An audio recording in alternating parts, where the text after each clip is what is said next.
with Edward II. Similarly, the Wigmore Chronicles, a set of annals of major events in English history between the middle of the 11th century and the start of the 14th, also casts light on the political circumstances in England when Isabella arrived there, while there was a growing amount of bureaucratic records being produced in 14th century England due to it being the most centralized state in Western Europe at the time. Yet these sources have their limitations. Medieval chroniclers did not write with the aim of maintaining an objective perspective as modern historians aspire to. Instead, they often wrote to persuade their readers of their own political views, and so many presented Isabella in a negative light for her actions in disobeying the normal bonds of matrimony at the time. As will become clear, though, her actions were often those of a woman who had learned from a young age to survive by her wits. In a somewhat unusual development which points to the evolution of European society on the cusp of the Renaissance, Isabella was afforded an elite education, something which was not customary for women in the 13th century for the most part, and which had only become common for royal princes in the 12th century. Many rulers as recently as the 11th century had been illiterate and left the business of government largely to church figures and scribes, considering warfare their true domain. Around the Louvre Palace and the Palais de la Cité in Paris, she was surrounded by some of the leading scholars of the age at the University of Paris, and at her father's court she had access to tutors from a young age and a wide library. She grew up, as a result, to be one of the most educated royal women of the High Middle Ages. From the moment she was born, her father was doubtlessly considering who she would be married to. Incredibly, Philip had betrothed one of his daughters, Blanche, to the Infante or Prince of Castile, the future King Ferdinand IV, when she was just an infant, the better to ally France with the powerful Spanish kingdom. When she died, he then betrothed his daughter Margaret to Ferdinand, but when Margaret too passed in 1300, he declined to arrange for his final daughter to potentially marry the Castilian prince. The reason was that Isabella, who was perhaps as young as 3 or 4 years of age at the time, had been promised to Prince Edward of England, the son and heir of King Edward I, in 1299. In 1294, Isabella's father had gone to war with England in an effort to seize the Duchy of Aquitaine from Edward I while he was otherwise distracted by a war in Scotland. This unhappy conflict dragged on for several years without any conclusive results on both sides, and by 1297 both parties had decided that continuing the conflict was not worth the cost in men and money. Peace negotiations were entered into and were finally concluded in 1299 when the 60-year-old Edward I, a widower for nearly a decade, married Philip's 17-year-old sister Marguerite, while Isabella was betrothed to Prince Edward, who at least was closer to her in age, having turned 15 in the spring of 1299. The match remained simply a betrothal at this early stage, Isabella being considered too young for a marriage to actually take place even by the standards of the medieval period. Instead, the wedding would not take place for nearly a full decade longer. It was finally solemnized at the Church of Our Lady in the town of Boulogne on the northern coast of France, overlooking the English Channel, on the 25th of January, 1308. By then, Edward was 23 years of age, while Isabella was nearing her teenage years, an age that was considered to be old enough for marriage in the 14th century. By then, Isabella was marrying a king rather than a prince. Edward I had died 6 months earlier, and her new husband had succeeded him as King Edward II. It would be a problematic union from the very beginning, as Edward was bisexual and tended to prefer the company of men, though he was not averse to women, and he sired an illegitimate son a few years before his marriage to Isabella. His preference for male company also extended to favouring certain male individuals at court and allowing them and their families and factions to rise to positions of great power and wealth, something which would fracture the political community in England during his 20-year reign, shaping Isabella's life as well, in many ways in the process. A prevailing myth concerning Isabella is her relationship with the Scottish rebel William Wallace. At the time that Isabella was first betrothed to Prince Edward, his father, King Edward I, had been involved in a long-running war with the Scottish, led by a number of prominent nobles and knights, including William Wallace. This was all part of England's constant attempts throughout the High Middle Ages and late medieval period to impose control over all of Britain, including Scotland.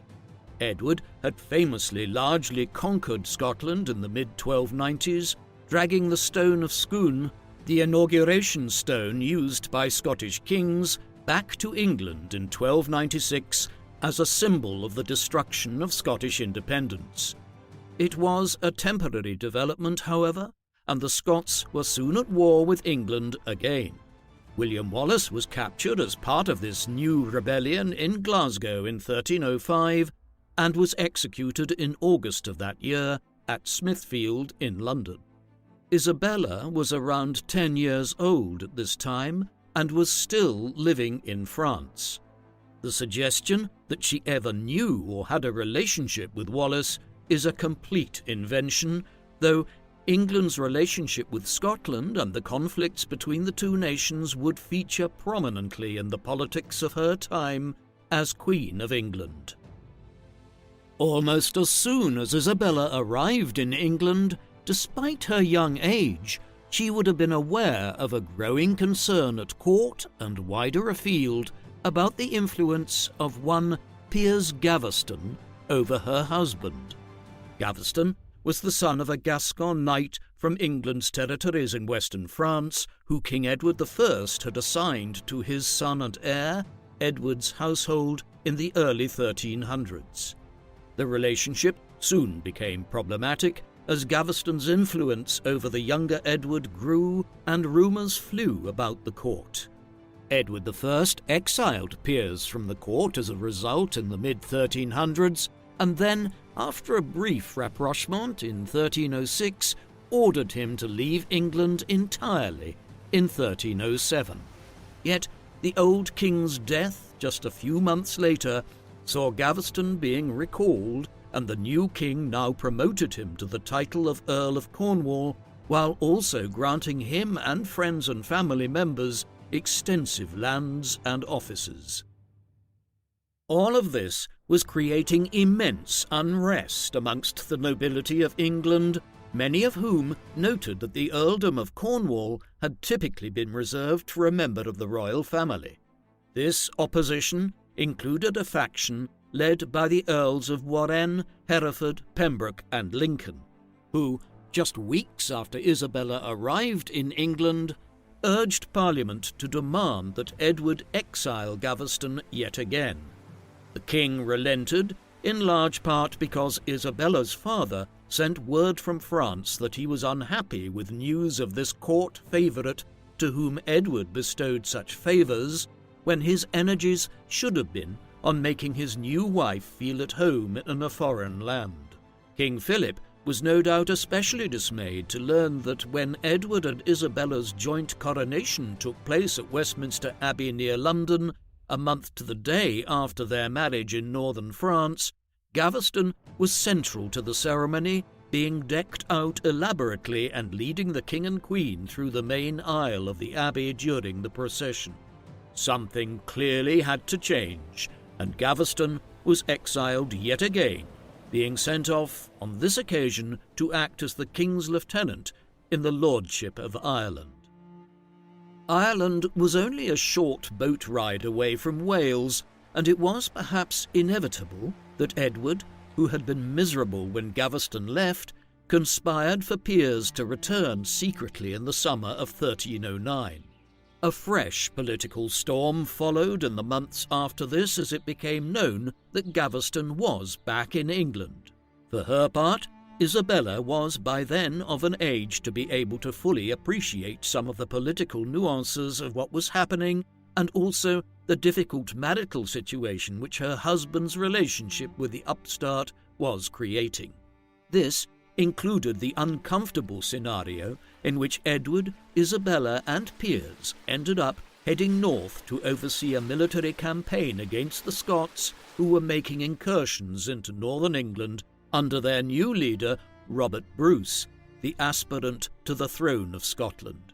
Edward's decision to give Gaveston command over much of the campaign that followed was sufficient cause for the nobles to yet again call for his exile in 1311. A final departure and return to England was the limit of their patience. When he reappeared in England in 1312, a cohort of nobles led by the Earls of Lancaster, Warwick and Pembroke orchestrated to have him detained and killed that summer. Isabella must have breathed a sigh of relief, but there would soon be a new royal favourite and new problems, while the tensions between Edward and his nobles would continue virtually unabated for the next 15 years. Eventually, as she grew older and learned to look after her own interests, Isabella would move from being a bystander in these political intrigues to a major player herself. Isabella's relief at the death of Gaveston in the summer of 1312 was added to by the birth of her and Edward's first child just a few months later. Edward of Windsor was born on the 13th of November 1312 at Windsor Castle and was named after both his father and grandfather. Young Edward, like his mother, would have to grow up prematurely in his early teenage years as political events conspired around him. All of that was to come, though. In the interim, Isabella and Edward II had 3 further children, while suffering at least one miscarriage. Another boy, John, was born in 1316, solidifying the line of succession with 2 male heirs. 2 daughters then followed, Eleanor of Woodstock in the summer of 1318 and Joan in the summer of 1321, often referred to as Joan of the Tower, as her mother gave birth to her in the Tower of London, the city's great medieval and early modern fortress. Isabella was seemingly central to one of the more colourful episodes to occur at the French court in the early 14th century, the Tour de Nesle affair, named after a guard tower of the old city walls of Paris. Each of her brothers had married into the nobility of Burgundy of eastern France, which, as we have seen, was a powerful rival to the French crown for dominance over large parts of the country, and would remain so for another century and a half. Her brother, Louis, for instance, married Margaret of Burgundy, the second daughter of Robert II, Duke of Burgundy. Philippe married Joan, the daughter of Count Otto IV of Burgundy. Finally, Joan's sister Blanche of Burgundy married Isabella's other brother, Charles. The affair has taken on a quasi-legendary aspect over the centuries. Rumour at the time had it that, on a major state visit to France in the summer of 1313, shortly after the Gaveston affair had seemed to bring a period of temporary peace to England, Isabella had sewn some purses for each of her brothers and her sisters-in-law. Not too long afterwards, at a social gathering at court, she noticed that 2 knights, Sir Gautier of Aunay and Sir Philippe of Aunay, were carrying the purses which she had embroidered for 2 of her sisters-in-law, Blanche and Margaret. Fearing that they were engaged in affairs with the 2 knights, Isabella relayed her concerns to her father. King Philip responded by having some of his spies monitor the 2 knights and his 2 daughters-in-law.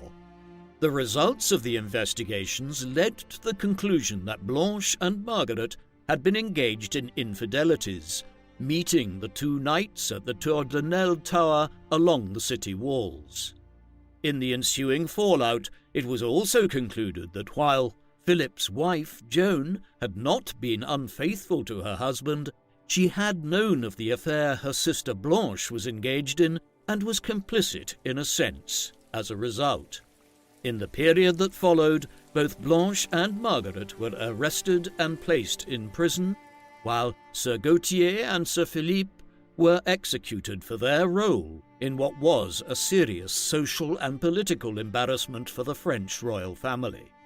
Blanche and Margaret were placed on trial and subjected to a public humiliation by having their heads shaved. They were then sent to the Château Gaillard. Margaret died within a year, perhaps on the orders of her husband, who had become king after Isabella's father's death in November 1314, while Blanche remained imprisoned until her marriage was finally annulled in 1322, and her husband was free to marry again. Joan was eventually forgiven by her husband for her alleged role in covering up her sister and sister-in-law's actions. Isabella came out of the entire affair looking poorly to the French populace, who eventually felt sympathy for Margaret and Blanche's plight. The royal visit to France in the summer of 1313 was important in other ways. It was an episode which saw Isabella emerge for the first time as a significant power broker between England and France, and her entry into the world of high politics as she became what we would now deem to be a young woman. The occasion was the triple knighting of her three brothers, who would then knight hundreds of other Frenchmen in a grand royal occasion which symbolized the arrival of a new generation of French nobles and leaders. Days of celebrations occurred in which Edward and Isabella were often central. There was a formal event as well, in which many individuals, Isabella included, took the cross, the symbol of the Crusaders that had been worn since 1095 when the First Crusade began, though by 1313 the Crusader states in the Holy Land had all been conquered by the Islamic powers there. We get an insight into the foibles of royalty here, as one chronicler noted with some amusement that Edward and Isabella overslept for the ceremony of the taking of the cross. More seriously, negotiations followed in the days ahead in which King Philip, Isabella's father, assured Edward that he would have support from France if he needed it against his fractious nobles back in England. Isabella had seemingly been central to the diplomacy involved. Back in England, Isabella was soon learning that the murder of Gaveston had not brought an end to the domestic turmoil of her husband's realm. In the months prior to Gaveston's fall, the faction which was opposed to him had come to be controlled by Thomas, 2nd Earl of Lancaster, a first cousin of Edward's, whose grandfather was King Henry III, and whose father, Edmund Crouchback, had been King Edward I's brother. Thomas also traced his ancestry on his mother's side back to the royal families of France and Navarre. This made Lancaster the most powerful noble in England, and he had been instrumental in Gaveston's downfall. After the favourite was murdered, there followed an uneasy reconciliation between him and the king, one in which it was made clear that Edward was a monarch whose power had been seriously undermined. The years that followed were consequently characterized by continuing political turmoil, compounded when the Scots won a major victory over the English at the Battle of Bannockburn in June 1314, gaining the upper hand in the Scottish War of Independence in the process.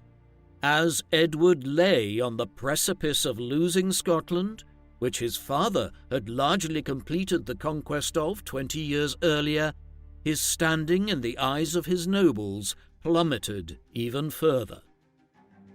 The years that followed were marked by a growing drift towards outright conflict yet again between Edward and his nobles. The instability was compounded by a major famine between 1315 and 1317, aroused by bad weather and the mass outbreak of a bovine disease which eviscerated cattle stocks across England. The Crown did nothing to assuage public opinion during this time by continuing its lavish spending, Isabella included, who had developed a habit of wasting large amounts of money on overt pomp and ceremony. When she had visited France without her husband in 1314, for instance, the expedition required 27 ships and 13 barges to transport all of her belongings and servants across the Channel. Such frivolous expense did not go unnoticed amongst her and Edward's subjects. Yet, as damaging as the famine of the mid-1310s, the loss to the Scots, and the Crown's profligate spending were, the issue which would spark another crisis and war was the King's continuing promotion of court favourites. For a time after Gaveston was murdered, the individual involved was Roger d'Amory, but he was soon displaced in the King's affections by Hugh Despenser the Younger, the son and heir of Hugh Despenser the Elder, Baron Despenser. As Despenser rose as a new version of Gaveston in the late 1310s, a Despenser faction emerged as well, with many individuals around him being given lands, titles, and offices by the king. The nobles were not impressed, and in May 1321, war broke out in England as a faction led by Lancaster, Humphrey de Bohun, 4th Earl of Hereford, and a former Lord Lieutenant of the English lordship in Ireland, Roger Mortimer, emerged to challenge Edward and the Despensers. The Despenser War, as it is often termed, lasted for 10 months between May 1321 and March 1322. In its early stages, the alliance of anti-Despenser nobles had the better of it and converged on London. It was this military action which forced Isabella to take refuge in the Tower of London and so gave birth to her daughter Joan there.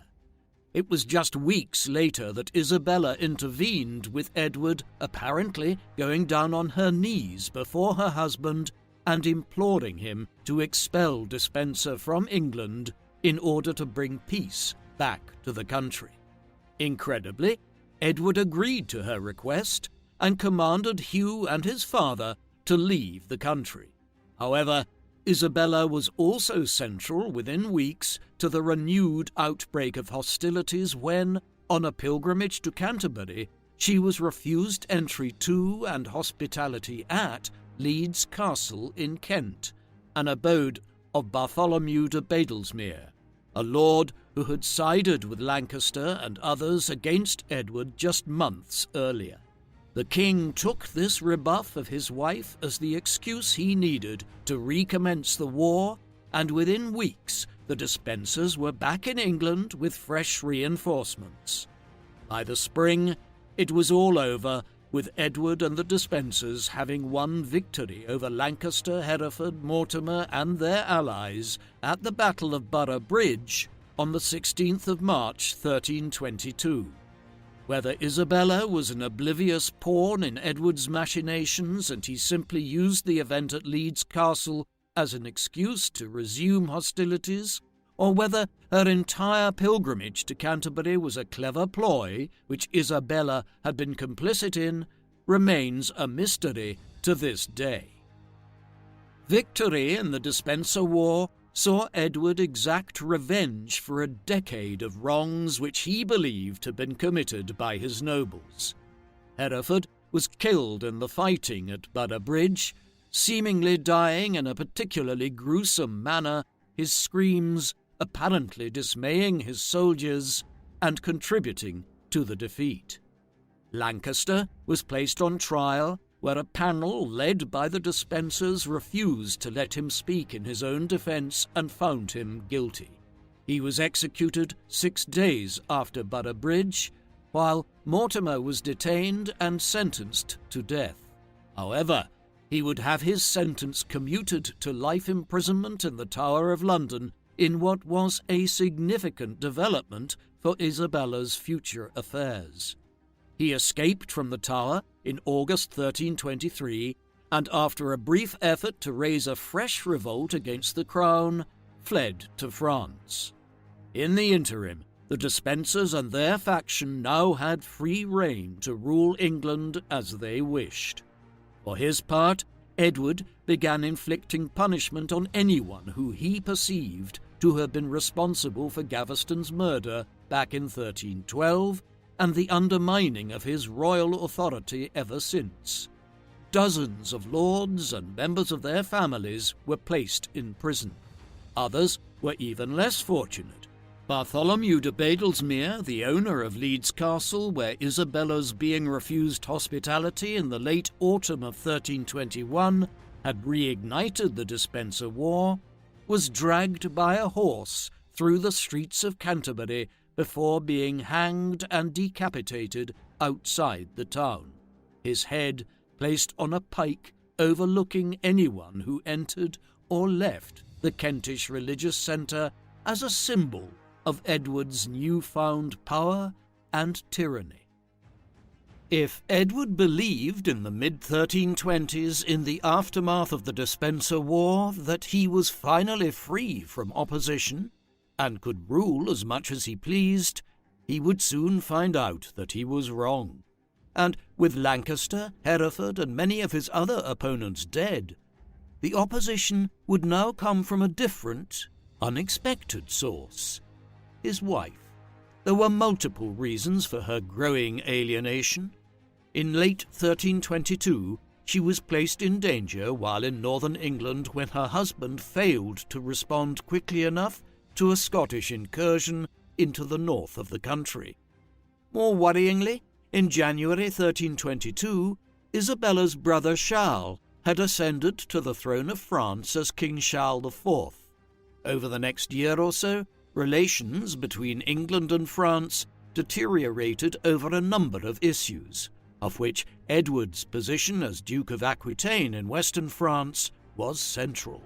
As this occurred, the Despensers began targeting Isabella herself and her large number of French staff, many of whom had lived with her in England since her arrival in 1308.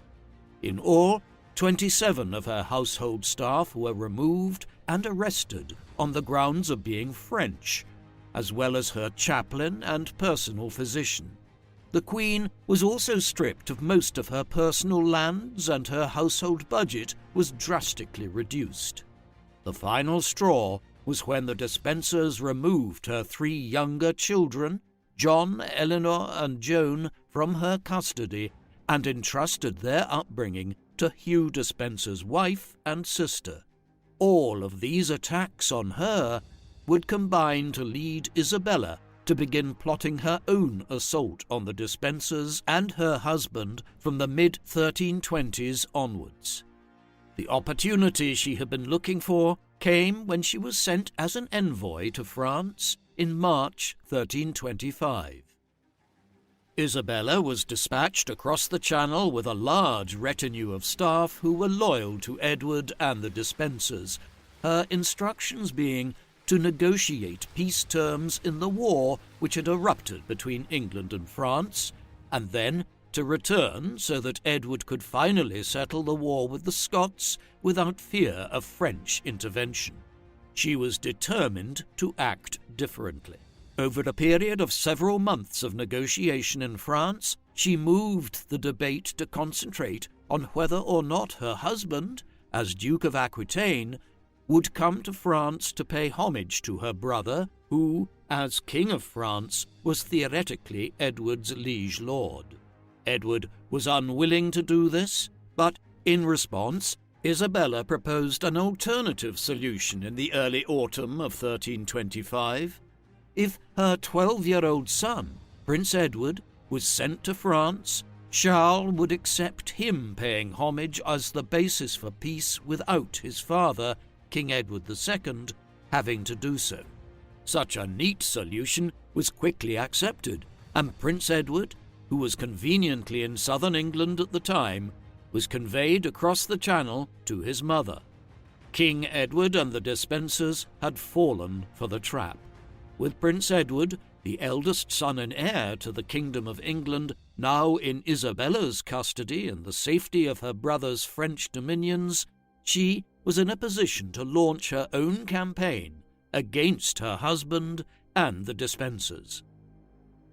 Isabella's actions in the autumn of 1325 were compounded in the months that followed by her developing liaison with Roger Mortimer, one of the leaders of the opposition to the crown during the Despenser War, who had subsequently been imprisoned and then escaped from the Tower of London. There is no evidence to indicate, as some historians of the 19th century attempted to argue, that Isabella helped Mortimer escape from the Tower back in 1323 before he fled to France.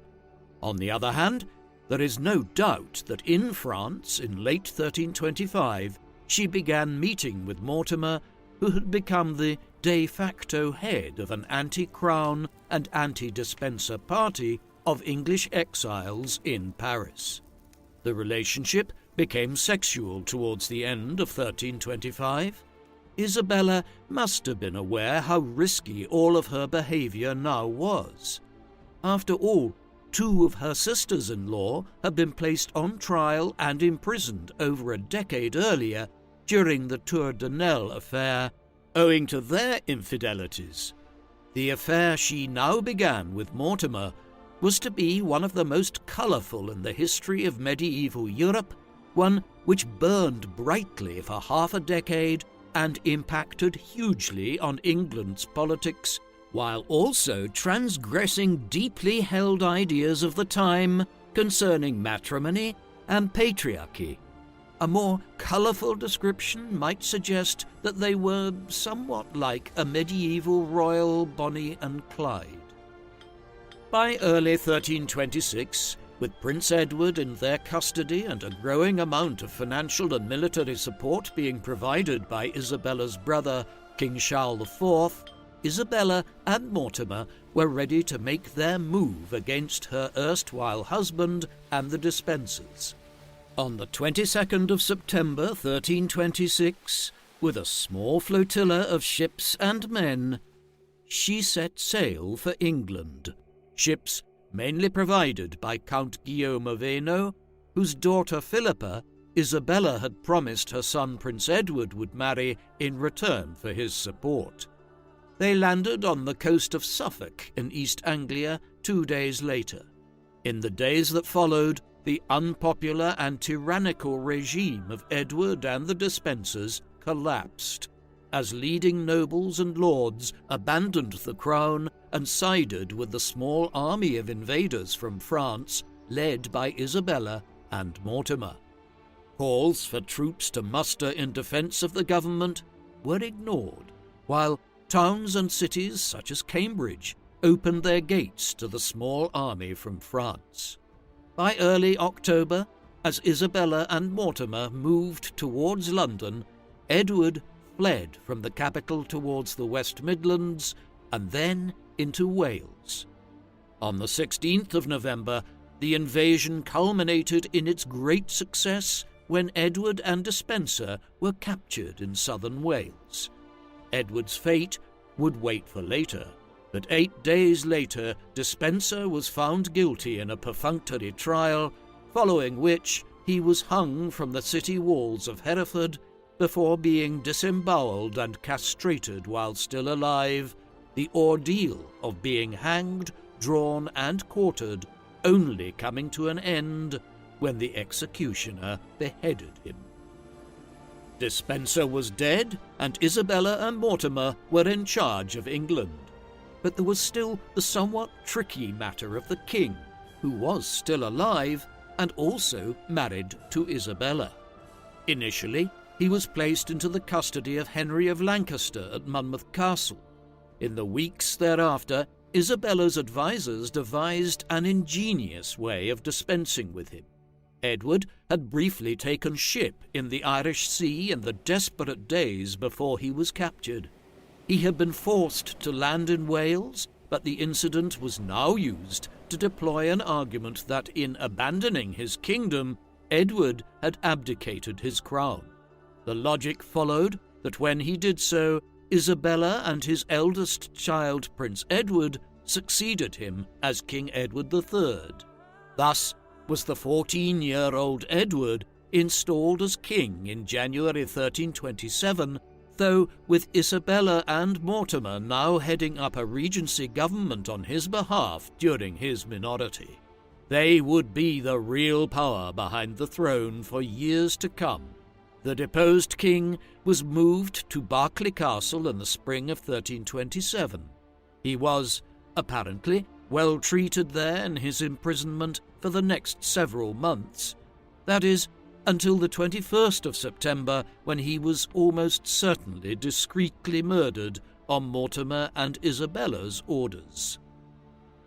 Isabella and Mortimer were received in England when they arrived from France in the autumn of 1326 as saviours from the quasi-tyranny of Edward II and the Despenser faction.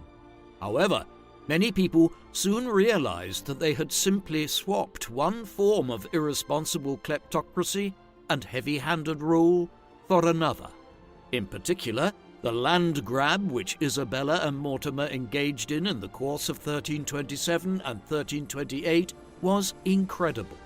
Isabella had her dower lands, which had been stripped from her back in 1323, returned to her, but in addition, she seized huge estates which made her wealthier than any magnate had been in England for decades, with an annual rental from her lands across England and Wales that exceeded, by a considerable margin, those that Thomas of Lancaster, the greatest noble in the kingdom during much of Edward II's reign, had controlled.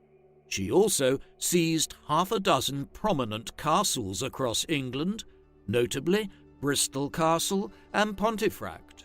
She'd go on to drain the exchequer of any remaining funds, some admittedly to pay off her soldiers, but others to finance her own largesse in the years ahead. The behaviour was echoed by Mortimer, who quickly seized vast estates across southern Wales and the English West Midlands, proclaiming himself as the Earl of March in tandem to symbolise his preponderant position in the March or border region between England and Wales. All of this very quickly saw public sentiment towards Isabella and Mortimer shift.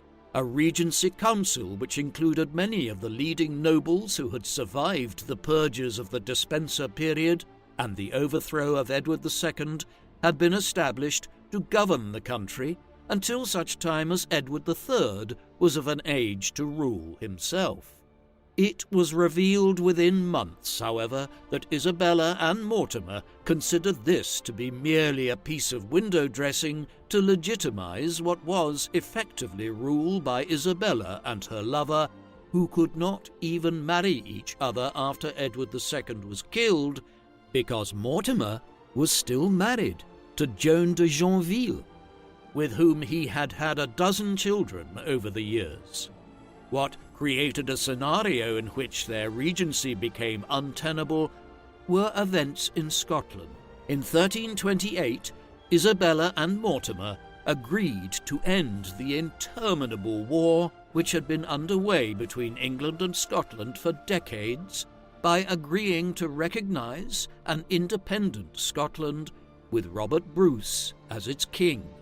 To cement the alliance, Isabella offered for her youngest daughter, Joan of the Tower, to marry Bruce's son and heir, 4-year-old David, thus cementing a new rapprochement with the Scots. But while Isabella and Mortimer deemed this to be a good end to the conflict with the Scots, young King Edward III, who was now nearing his 16th birthday, considered it to be a humiliation and the abdication of much of his birthright. From this juncture, he was plotting to overthrow his mother and her lover and begin to rule in their place. The young king did not move immediately. His reticence was brought about by the failure of a rebellion in early 1329 by the 3rd Earl of Lancaster, a close cousin of the king's and the brother of the 2nd Earl of Lancaster, who was executed at the end of the Despenser War back in 1322. Lancaster had allied with several prominent nobles to overthrow Mortimer and Isabella, yet had been outflanked by their armies when he moved on London. He surrendered and was neutralized as a threat. The entire episode served as a warning to Edward III, and his household was filled with staff loyal to his mother and Mortimer. What finally brought matters to a head was the execution, in March 1330, of the Earl of Kent, a younger son of King Edward I and Edward III's half-uncle. The political realm was shocked by this transgression, and Lancaster now implored Edward to act, which he did. In mid-October 1330, he and his conspirators surrounded Isabella and Mortimer with their retinue at Nottingham Castle. Both were detained, and Edward finally affirmed his decision to begin ruling in his own stead on the cusp of his 18th birthday. 6 weeks later, Mortimer was executed at Tyburn in London. Isabella had pleaded for his life to be spared. Her son had refused to listen. Isabella was placed under house arrest following the fall of her and Mortimer from power and her lover's execution. Her detention was at Berkhamsted Castle in Hertfordshire to begin with for several weeks, before she was moved to Windsor Castle shortly before Christmas 1330 in what was evidently a relaxing of her conditions, as she was placed closer to where her son would have contact with her. During these months, there were clearly conversations had with her about how she could be reconciled to the new situation and rehabilitated. The story which would be presented going forward was that Isabella had been led astray by the malevolent Mortimer and as a result had temporarily failed to live in a manner which lived up to her responsibilities towards her son as King of England. As these negotiations were underway, she was also mourning Mortimer, and such was her emotional state that more than one historian has concluded that she suffered a nervous breakdown of some kind during these months. Eventually, she recovered, and ever a realist and pragmatist when it came to politics, she agreed to the new narrative which had been decided upon. Since she had arrived in England 22 years earlier as a child to marry Edward II, she had learned to survive on her wits. And the circumstances she found herself in now in the early 1330s, still some way shy of her 40th year, was no different. Satisfied that she posed no further threat to her son's reign, the decision was taken to set her free in 1332. While Isabella was free from 1332 onwards, there was no doubt at all that her political life was at a virtual end. The vast lands that she had accumulated from late 1326 onwards were surrendered to the Crown back at the end of 1330, but Edward now granted her Castle Rising in Norfolk and East Anglia, where she would live in her retirement. He was more than generous, allotting her a pension of £3,000 a year as well, a fortune in 14th century terms. Despite a belief in the past that Isabella was in semi-exile here, this was certainly not the case. She was regularly visited over the years by leading nobles calling to see the Queen Dowager and the mother of the king, while Edward III called on occasion too, during which Castle Rising was transformed into the centre of the political world in England as the royal court relocated here. Over time, she became a doting grandmother, as the marriage between her son and Philippa of Hainaut, which she had negotiated back in 1326, resulted in a large brood of children from the birth of a new Edward, the Black Prince, in 1330, with many more following over the 1330s and into the 1340s. Over time, she was also welcomed back to the royal court at Windsor or in London on occasion. In many ways, it was the attainment of much of what she had always sought: comfort and stability, the very things which her husband's tumultuous reign had deprived her of from her teenage years onwards, and which she had begun her relationship with Mortimer in pursuit of. Isabella was able to play a slight role in political affairs in her long retirement, owing to events in France. Back in 1328, while she and Mortimer were effectively ruling England in the name of her son, Isabella's brother Charles died, the third and last of her brothers to die in quick succession after Louis in 1316, who seems to have succumbed to pleurisy, and Philippe in 1322. Although Louis had a son, he died in infancy after spending just 5 days on the throne himself in 1316, while both Philippe and Charles died without a male heir. Furthermore, the Salic law in France forbade a woman from becoming queen regnant, unlike in England. This opened up the possibility of Edward III having a legitimate claim to the French throne on account of his being the son of Isabella and the grandson of King Philippe the Fair. However, at a meeting of the French nobles shortly after Charles's death, it was determined that Philippe, Count of Valois, would succeed as King Philippe VI and start a new royal line. This dispensation held firm for nearly a decade. However, in 1337, England and France ended up at war after Philippe attempted to confiscate a chunk of England's remaining lands in western France around Gascony and the county of Ponthieu. With this, Edward went to war with the French. And not only that, but he decided to press his claim to the throne of France, which had been passed over in 1328. It was the beginning of what would be the 100 Years' War between England and France, as successive English monarchs tried to resurrect the Angevin Empire of the 12th century, when England had ruled much of France. As the woman through whom Edward based his claim to the French throne, and as one of the only senior surviving members of the royal house of Capet, Isabella suddenly had a new political significance from the late 1330s onwards.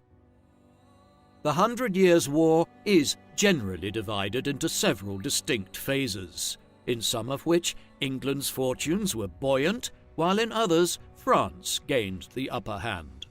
The first phase lasted from the outbreak of the war in 1337 down to 1360, and was, generally, one in which England had the better of the fighting, particularly in the mid to late 1340s, when Edward led campaigns to France and won major strategic victories at the battles of Crécy in 1346 and the Battle of Calais the following year. With this, peace negotiations in which it was assumed the French would make considerable concessions to Edward were commenced. At this juncture, there was a proposal that Isabella, with her French heritage, would possibly be sent to France to negotiate on behalf of her son, whose claim to the French throne was based on Isabella being the last surviving child of King Philippe the Fair. Yet the outbreak of the Black Death, the worst first wave of the bubonic plague across Europe, scuppered the planned diplomatic mission and stalled affairs in the wider war thereafter for several years. It was not until 1356 that a major breakthrough was made again, when Edward won another significant victory at the Battle of Poitiers, where King John II of France was captured. Following this, Isabella was involved in English negotiations with Charles II, King of Navarre, whose dominions lay to the south of the English possessions in Aquitaine in southwestern France, and who was a relative of Isabella's, his grandfather having been King Louis X of France, Isabella's brother. Charles was aiming to claim the French throne himself after King John was captured at Poitiers, though he failed in this, and whatever Isabella's intervention with him might have achieved, it could not stop Charles constantly switching sides in the wider conflict between France and England. The diplomatic mission to Charles of Navarre was one of the last actions of Isabella's life. She appeared at Windsor Castle, which her son had expanded dramatically to make the finest royal castle in England, for the St. George's Day celebrations there on the 23rd of April 1358, and was noted for the riches of her dress, which purportedly was inlaid with hundreds of precious gemstones, such as rubies, and upwards of 2,000 pearls.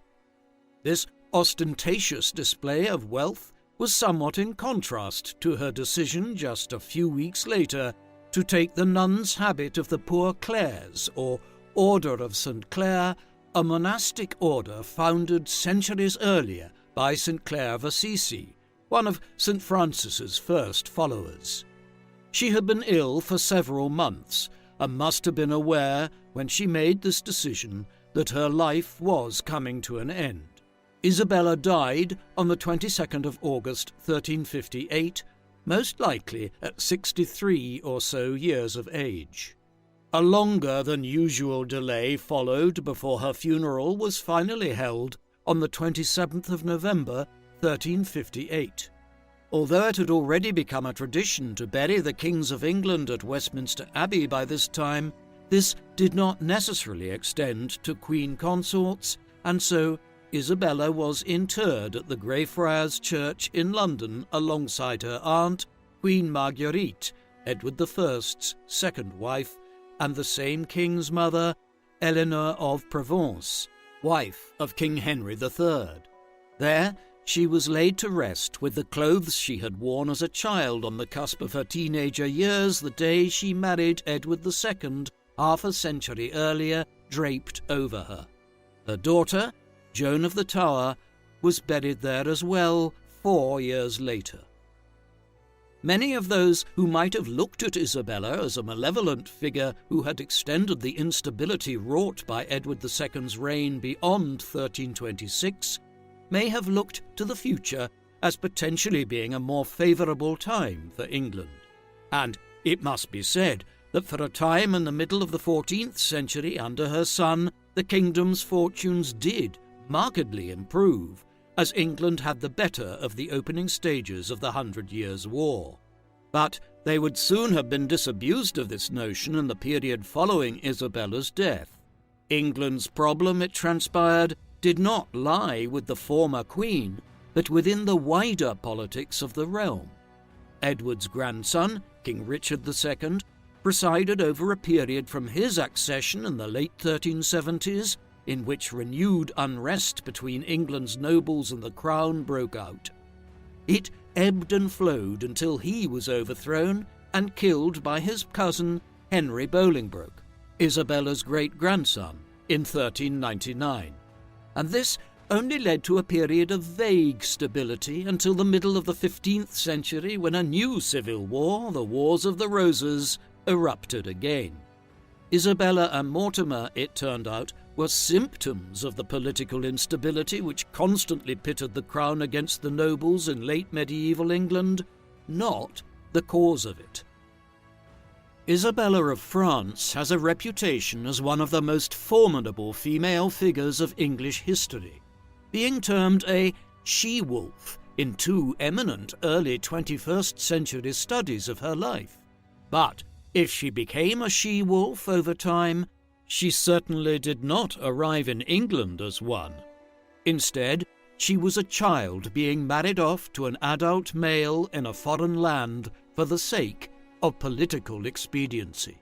Then, as she grew up, she learned that her husband was a ruler who was seemingly intent on choosing favourites at his court in ways which antagonized the majority of the political community.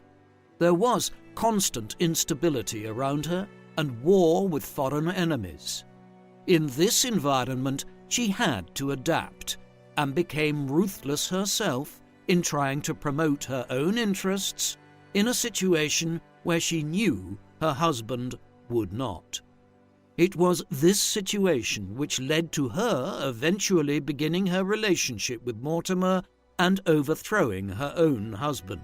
She was badly regarded for centuries as a result, a development which simply points towards a latent misogyny in assessing the actions of a woman who was deemed to have broken the natural laws of matrimony. Many historians in the 19th and early 20th centuries suggested that she destabilized England as a result. But in reality, the conflicts of the 1320s were merely few amongst many which characterized the English crown's relationship with the wider political community between the 12th and 17th centuries. Ultimately, if Isabella was ruthless, it was in response to finding herself in this politically volatile environment at such a young and vulnerable age. What do you think of Isabella of France? Was she a malevolent schemer who destabilized England, or was she simply a woman who, having been cast into the maelstrom of English politics as a child, learned to survive as best she could? Please, let us know in the comment section. And in the meantime, thank you very much for watching.